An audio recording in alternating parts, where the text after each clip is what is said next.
મારે જણાવવું હતું કે મારે લગભગ ડાયાબિટીસ 10-15 વર્ષથી હતું અને હું એલોપેથી મેડિસિન લેતો હતો અને દર વખતે ડૉક્ટર પાસે જાઉં 2-3 મહિને એ ચેક કરીને હંમેશા દવા બદલાવતો રહેતો, વધારે કરે ઓછી કરે અને લાઈફ એમ જ ચાલતી હતી.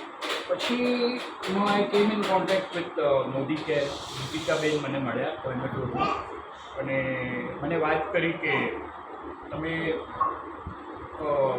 શુગરની પ્રોબ્લેમ છે તો મારી પાસે અહીંયા મોદી કેરમાં કારેલા જામુનની છે દવા, તમે થોડું ટ્રાય કરીશું. તે વખતે આ ગોળી નહોતી આવી એટલે હું કારેલા જામુન લેતો હતો અને પેલી મારી એલોપેથી મેડિસિન પણ ચાલુ હતી. તો પછી ચેક કરતાં શું થયું કે લેવલ જરા બરાબર આવતું રહ્યું. તો પછી મેં પેલી ગોળી બંધ કરી નાખી, જે એલોપેથી લેતો હતો એ બંધ કરી નાખી અને ત્યારથી પછી મેં હમણાં જે ટેબ્લેટ આવી છે એ હમણાં ટેબ્લેટ લઉં છું અને પેલી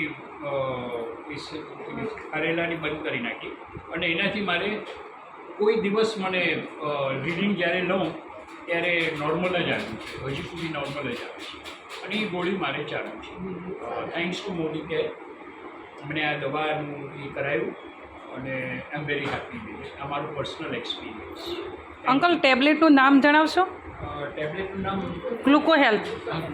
ગ્લુકો હેલ્થ એ રોજ જ લઉં છું. Thank you.